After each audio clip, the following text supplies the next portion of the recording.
మాట్లాడింది అని చెప్పావు కదా, ఏం చెప్పింది? నా ఆత్మ కావాలని అడిగింది. ఆ అమ్మాయి నాకు చాలా బాగా నచ్చింది. నేను ఇక్కడే ఉంటాను.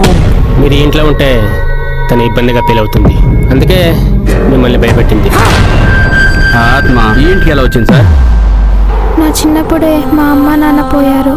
మా అన్నయ్య అయితే నన్ను అస్సలు పట్టించుకోడు. ఒంటరితనంతో అలవాటుపడ్డ అమ్మాయి తోడు కోసం వెతికింది.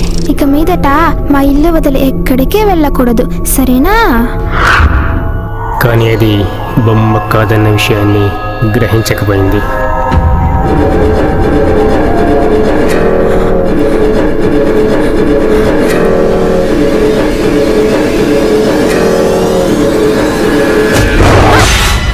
అమ్మా, ఎందుకు నన్ను వదిలి వెళ్ళిపోయావు? నేను పుట్టగానే నీకంతా భారం అయిపోయానా?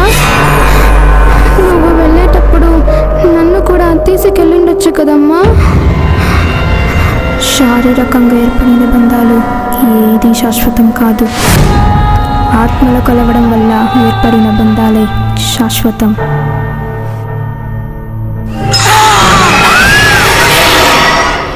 నిషా, నిషా, డోంట్ కాల్ మీ నిషా. ఎవరు? బయటకు వెళ్ళడం అంటూ జరిగితే అది తనని నాతో పాటు తీసుకుని వెళ్తాను. తనని ఎలా కాపాడుకోవాలో నాకు తెలుసు. కాపాడుకుంటావా?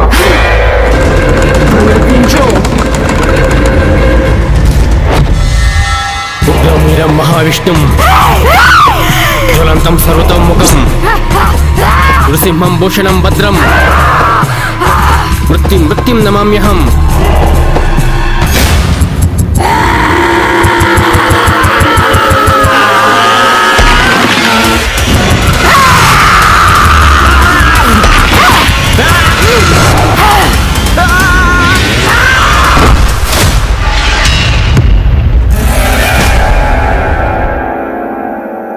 నాన్నా,